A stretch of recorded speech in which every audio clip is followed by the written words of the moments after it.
पौड़ी सतगुर सेव निसंग भरम चुकाइए। धन धन गुरु नानक देव जी महाराज कृपा कर रहे हैं। साध संगत जी, पहले श्लोक और महल्ले में गुरु महाराज ने वाहिगुरु जी की शक्ति और उसके भाने में रहना, उसके हुक्म में रहने की बातें की हैं। महाराज ने परमेश्वर के हुक्म को सत्य करके मान के और सत्य करके मानने के बाद खुश रहने का जो है आदेश दिया है। और अब महाराज पौड़ी में एक ब्रिज कर रहे हैं साध संगत जी, क्योंकि परमेश्वर अगर सही तरीके से देखा जाए साध संगत जी तो गुरबाणी की पंक्ति आती है, गुर परमेश्वर एको जान। गुरु महाराज श्री गुरु ग्रंथ साहिब जी और परमेश्वर जी एक ही हैं। महाराज कह रहे इनको एक करके मानो। पर साध संगत जी समझाने के लिए, क्योंकि हमारी बुद्धि जो है वो दुनियावी तल पे जी रहे हैं, हम लोग गृहस्थी लोग हैं, समझाने के लिए ये गुरु महाराज ही हैं जो हमारे और अकाल पुरख वाहिगुरु जी के बीच में एक ब्रिज हैं, एक पुल का काम करते हैं। पर साध संगत जी दुनियावी पुल के ऊपर इंसान चल के एक जगह से दूसरी जगह पहुंच जाता है, पर ये जो आध्यात्मक पुल है ये तो अपना ही रूप बना लेते हैं। गुरु महाराज कृपा करते वाणी का जाप करवाते हुए गुर परमेश्वर एको जान की पंक्ति के कह लो कि महावाक अनुसार महाराज जो हैं वो हमें परमेश्वर का रूप ही बना देते हैं, हमें परमेश्वर में अभेदी कर लेते हैं, हमें अपने में अभेद कर लेते हैं। और पौड़ी में साध संगत जी ये जो पौड़ी महाराज ने उच्चारण की गुरु नानक देव जी महाराज ने, इस पौड़ी में अब महाराज सतगुरु श्री गुरु ग्रंथ साहब महाराज सतगुरु गुरु जो गुरु हैं जिन्होंने बाणी उच्चारण की है, ये बाणी के प्रति सच्चे गुरु के प्रति ये पंक्तियां महाराज ने उच्चारण की हैं कि देखो अगर हुक्म में रहना है, अगर भाणे में रहना है तो सतगुरु की जो संगत है, सतगुरु के जो वचन हैं, सतगुरु के जो कह लो कि सेवा है, वो सबसे बड़ा खजाना है। अगर उसके हुक्म में रहना सीखना है, उसके हुक्म में रहना आना है, तभी तो साध संगत जी हुक्म में रहना आया, तभी तो गुरु अर्जन देव जी महाराज ने अपनी शहीदी दे दी। कुछ नहीं कहा, पूरी दुनिया की ताकत रखने वाले फिर भी कुछ नहीं बोले। इसीलिए साध संगत जी आओ ये पौड़ी को समझते हुए अपने मन को और पक्का करें कि अगर दुनिया में कोई है हमें अकाल पुरख वाहिगुरु जी के भाने को समझाने वाला, हमें हुक्म में रहने का जो ज्ञान है देने वाला अगर कोई है तो वो सच्चे धन धन श्री गुरु ग्रंथ साहब जी महाराज श्री गुरु नानक देव जी महाराज हैं। पौड़ी सतगुर सेव निसंग भरम चुकाई है। महाराज कह रहे हैं सतगुरु की सेवा अगर निसंग हो के साथ संगत जी, मतलब कि किसी भी डर के बिना की जाए ना, सतगुरु को निसंग हो के साथ संगत जी सेवा करने से भरम जो है हमारे मन के जो भरम भुलेखे हैं वो दूर हो जाते हैं। भरम कैसे कैसे साथ संगत जी, मैं गलत हूँ या वो गलत है, मेरा अहंकार ठीक है या उसका अहंकार ठीक है, मैंने लड़ाई की मेरी तो कोई गलती नहीं थी, ये चोरी करना तो ठीक रहेगा क्योंकि मैं तो अपने परिवार का पेट पाल रहा हूँ, इसको धोखा देना तो ठीक रहेगा क्योंकि इसके पास तो बहुत सारे पैसे हैं। ऐसी ऐसी चीज़ें साथ संगत जी, ये काम की वृत्ति में तो ठीक रहेगा, अरे वो तो औरत ही ऐसी है या तो वो तो मर्द ही ऐसा है, उसमें क्या प्रॉब्लम है, किसी को क्या पता लग रहा है, कौन कोई देख रहा है। तो साथ संगत जी लोभ दुकान पे गए, घड़ी उठा ली, चोरी कर ली, कितनी वीडियो आती हैं, फ़ोन निकाल लिया किसी का, ये कर लिया वो कर लिया। तो ऐसे ऐसे पाप करते वक्त जब हमारा मन डोले ना, इसका मतलब जो है साध संगत जी हम अभी भी भरम में पड़े हुए हैं। महाराज कह रहे हैं सतगुरु श्री गुरु ग्रंथ साहब महाराज की सेवा करते करते निसंग, किसी भी शर्म के बिना, किसी भी डर के बिना जब हम सेवा करेंगे तो हमारे मन के भरम जो हैं वो दूर हो जाएंगे। मतलब साध संगत जी अब शर्म क्या है आप समझिए, आपने पुराने कपड़े डाले हुए हैं, पुराना मतलब कोई कुर्ता पजामा डाला है जो कि अच्छे से प्रेस नहीं हुआ, इस्त्री नहीं हुआ, और आप गुरु ग्रंथ साहब महाराज कुछ और साहब की सेवा कर रहे हैं गुरुद्वारे में, और सामने से संगत आ जाती है शादी ब्याह करके बड़े सज धज के, बड़े टिप टॉप कपड़े डाल के, लहंगा और सूट पैंट डाल के, और अब आप अपने कपड़ों की तरफ ध्यान देख रहे हो, यार मैंने तो कुर्ता पजामा डाला, प्रेस भी नहीं है बिल्कुल, और इसमें तो दाग भी लगा है सब्जी का, लेकिन और आप फटाफट उनको देख के और चौर साहब रख के और पीछे छुप जाओ या बैठ जाओ या कह लो कि गायब ही हो जाओ, चलो उनके सामने क्या मेरी बेइज्जती हो जाएगी, ये जो लोक लज्जा है ना, मेरी बेइज्जती, मुझे कोई देख लेगा मेरी बेइज्जती हो जाएगी। या आप जोड़ों की सेवा कर रहे हो, या आप पानी बरता रहे हो और आप गरीबों को पानी दे रहे हो और वहाँ पे कोई अमीर आपके फ्रेंड आ गए, आपके ऑफिस के लोग आ गए, अरे यार ये क्या कहेंगे, तू क्या कर रहा है गरीबों, तू फकीर है कोई, चल चल छोड़ो छोड़ो, हाथ धो के, हाँ हाँ हाँ क्या कर रहे हो, चलो कॉफ़ी पिए, वो उनके सामने उनके जैसे हो गए। ये जो साध संगत जी, ये जो शर्म है ना, जो हमें सेवा करने से रोकती है, महाराज कह रहे हैं ये शर्म नहीं करनी। जब तक ये शर्म करते रहेंगे तब तक सेवा नहीं होगी। ये सेवा करने के लिए शर्म को और कह लो कि भय को अपने अंदर से निकालना पड़ेगा, तब जाके भरम चुकाया जाएगा, जिस भरम के अंदर हम लोग पड़े रहते हैं 24 घंटे। सतगुर आखै कार सो कार कमाई है।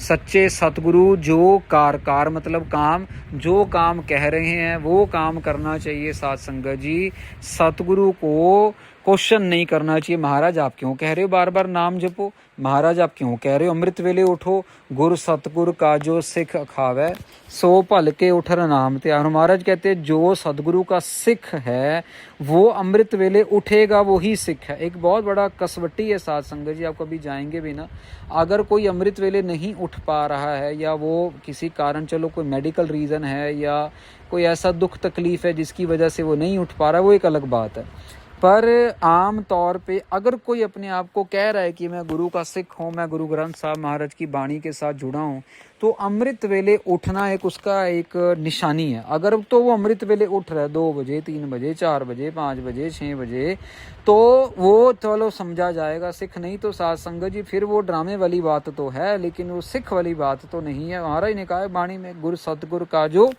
जो अपने आप को सदगुरु का सिख अखवाता है, सो भल के उठ हर नाम। वो भल के मतलब जब ही अभी सूरज नहीं निकला, वो बैठ के भले ही 5 मिनट भले ही 10 मिनट वो धन गुरु नानक सतनाम वाहिगुरु वाहिगुरु वाहिगुरु वाहिगुरु वाहिगुरु उसने जाप करना ही करना है। तो यहाँ पे महाराज कह रहे हैं जो सदगुरु कह रहे हैं वो काम करो, वो काम करने में कुताही मत करो, वो काम करने में देरी मत करो। सतगुरु होए दयाल ता नाम त्याई है। महाराज कह रहे हैं फिर सतगुरु जब दयाल हो जाते हैं, जब वो दया के घर में आते हैं, फिर वो नाम की दात बख्शते हैं, फिर वो नाम के अंदर हमारा ध्यान लगवाते हैं। अब साध संगत जी सतगुरु जी तो दयाल हैं ही, सतगुरु होए दयाल, सतगुरु तो दयाल हैं, पर बात क्या है साध संगत जी कि हम लोग उनकी दयालता के पात्र नहीं बनते। अब एक एग्जाम्पल है यहाँ पे, एक बहुत बड़ा अमीर बंदा है और वो सर्दियों के दिन है, मान लीजिए कहीं सर्दी वाला देश, कोई हिमाचल प्रदेश उत्तराखंड, और अब वो लोगों को कंबल बांट रहा है। अब लाइन में लगे हुए हैं लोग कंबल लेने के लिए, ठीक है ना। अब एक कह लो कि अभी अभी कोई ऐसे समझ लो कि अभी अभी कोई बेघर हुआ है, कोई बुजुर्ग, अब उसके पास कपड़े लत्थे तो हैं लेकिन उसके कपड़े थोड़े अच्छे टाइप के हैं, मतलब क्योंकि उसको बच्चों ने घर से निकाल दिया है, जो भी किसी दुख के कारण वो बाहर आ गया। अब वो लाइन में लगा हुआ है, देख रहा है, पर उसकी कमीज अच्छी है, उसकी पैंट अच्छी है, उसने अच्छी टोपी वोपी डाली हुई है और जेब में पेन भी लगाया हुआ है, और वो देख रहा है लाइन में, लेकिन उसके पास एक छोटा सा बैग है क्योंकि बच्चों ने घर से निकाल दिया या वो उसके कुछ प्रॉब्लम में बाहर आ गया। अब क्या है, वो लाइन में लगा है, कंबल उसको ज़रूरत है लेकिन वो कंबल लेने का पात्र नहीं है। क्यों? क्योंकि उसके कपड़े फटे पुराने नहीं हैं, क्योंकि वो मांगने की वृत्ति में नहीं है। वो लाइन में लगेगा भी तो लोगों को लगेगा यार तेरे तो खुद के पैंट कमीज इतनी अच्छी है, तू कंबल क्यों मांग रहा है भैया, पर अंदर से वो ज़रूरतमंद है। प्रॉब्लम कहाँ पे आ जाती है, हम लोग पात्र नहीं बन पाते। हम लोग महाराज तो नाम जपाना चाह रहे हैं हमारे से, पर हम इतने ड्रामेबाज हैं, इतने ढोंगी हैं, इतने बड़े धोखेबाज हैं कि गुरु महाराज से नाम मांगते ही नहीं हैं, लेते ही नहीं हैं। वो खड़े देने को तैयार हैं, हम लेने को तैयार नहीं है, क्योंकि हमारा जो द्वैत भाव है, ईर्खा भाव है, जो निंदा भाव है, हमें वो पात्र बनने ही नहीं देता। लाहा भगत सो सार गुरमुख पाई है। महाराज कह रहे हैं लाहा भगत सो सार। साध संगत जी एक तो होता है भक्ति, एक होता है श्रेष्ठ उत्तम भक्ति, जिसको हम प्रेमा भक्ति कह देते हैं, महाराज कह रहे हैं लाहा भगत सो सार, कि भाई जो प्रेमा भक्ति सबसे श्रेष्ठ, सो सार मतलब श्रेष्ठ, महाराज कह रहे हैं सबसे श्रेष्ठ भक्ति का जो लाहा है ना वो गुरुमुखों को मिलता है गुरु के द्वारा।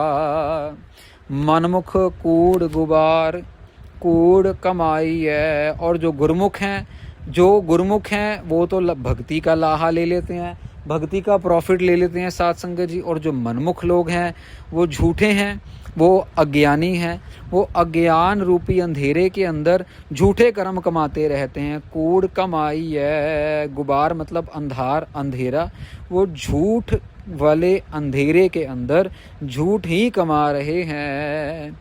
सच्चे दै दर जाए सच चवाई है, बड़े प्यार से समझना साथ संगत जी। चवाइये का मतलब होता है कराना, करना।